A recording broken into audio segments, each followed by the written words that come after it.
Today, I'm going to show you how to use Lexia PowerUp digital skill builders so you can provide your students with extended learning and reinforce the reading skills that you're teaching with PowerUp. So the first thing you need to do is go to the Lexia PowerUp Resources Hub, which you can access from the My Lexia page. It's on the right-hand side. You'll see near the top, it'll say PowerUp Resources Hub. Or alternatively, you can just click on the link, which I'm going to provide in the description down below. But it will take you to the Lexia PowerUp homepage, which looks like this. And about midway down the page, you'll see a little toolbar. And the second tab says Support for Instruction. We're going to click on that, and it's going to take us right here. So on this page, there are various supports you can use, but if you scroll down just a little bit, you'll see on the right-hand side down here, Digital Lexia Skill Builders. It says these resources can be used to create assignments for students through Google Classroom or a learning management system, LMS. You will be prompted to make your own copy before opening. So these skill builders, I do personally use them in Google Classroom, but again, you can use them in any learning management system, whatever your preferred one is. And we'll talk about that a little later in the video. But the first thing that they provide you with is the skill builders overview. And if you click on this, it takes you here, which basically this just kind of gives you a quick look at how the skill builders work. It explains what they are. It gives you some tips and other things, whatever. But you can read through that. But either way, if you want to actually get to the skill builders, you see here that you have 3 drop-down menus for grammar, word study, and comprehension. So clicking on these will give you these drop downs, and you can see that each level comes with a set of skill builders as well as the answer keys. So when you're giving them to students, obviously you will want to give them the standard skill builders, and the answer keys are for the teachers, and they have all the answers in them. So let's just take a look at what we would see on the student side with this level 1 skill builder for grammar.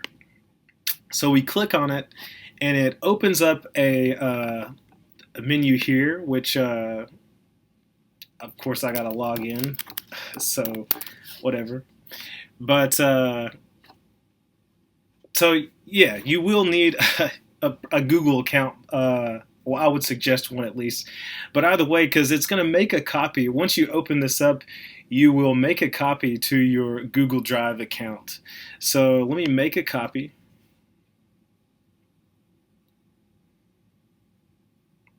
You click that, and when you do so, you see that it's going to open it up for you here in Google Slides. So this is our copy. Let's expand this window just a little bit. And this is what we're given. So it looks a little bit small, and my students actually use Chromebooks. So you can just imagine on their screen how tiny this must look. So I always, when I begin working with them and showing them this, I get the magnifying tool up here in Google Slides and zoom in just a bit so they can see it a little bit better.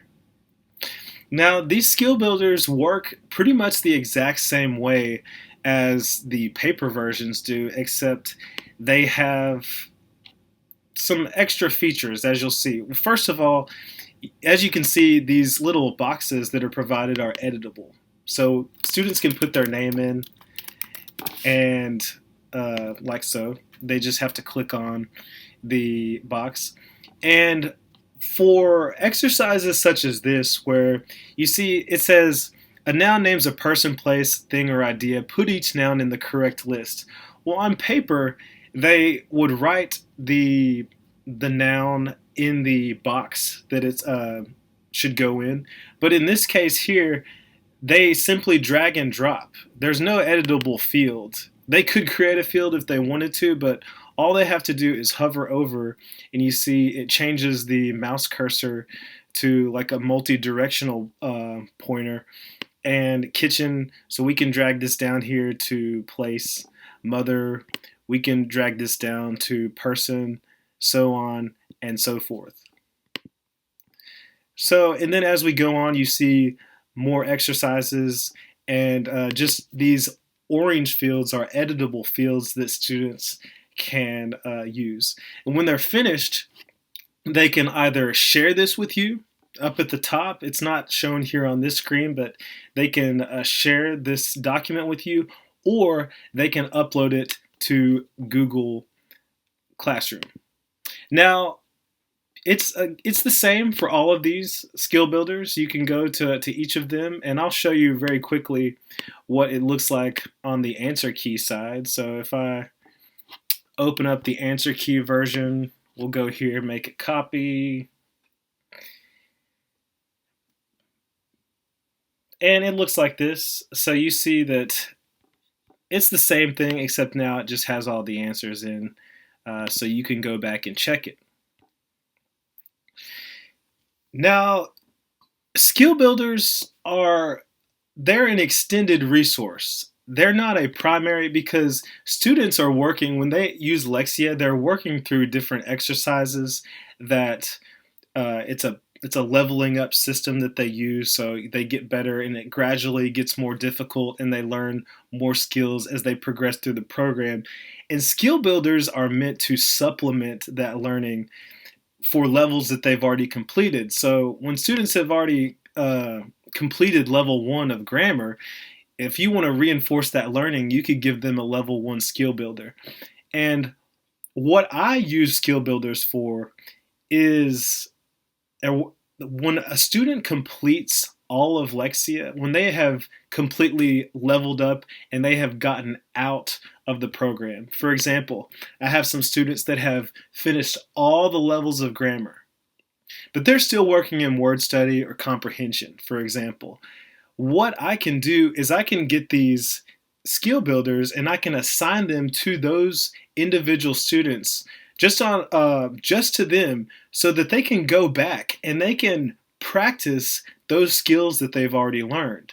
So a student may still be progressing through Lexia Power Up in word study or comprehension, but then I'll have these assignments for them to also work on, so they can kind of be re-exposed to what they've already learned, and I can go in and grade and check check for understanding, to make sure that they remember all the things that they've gone through.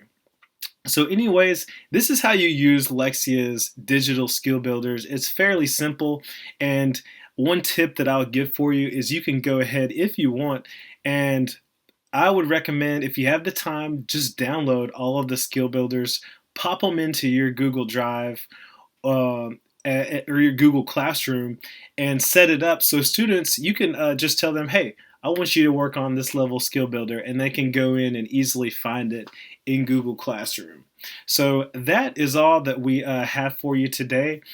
If you didn't quite understand something, or you would like to see other videos on some things that I do, such as how to put these skill builders in Google Classroom, how to assign them to students, do me a favor and leave a comment down below. Let me know what you think and what I can help you with. Also, do not forget, please do not forget to like this video and subscribe so you can stay up to date on all the tips, tricks, and technique videos that we'll be putting out for you. Anyways, I hope this was helpful for you, and we will see you around.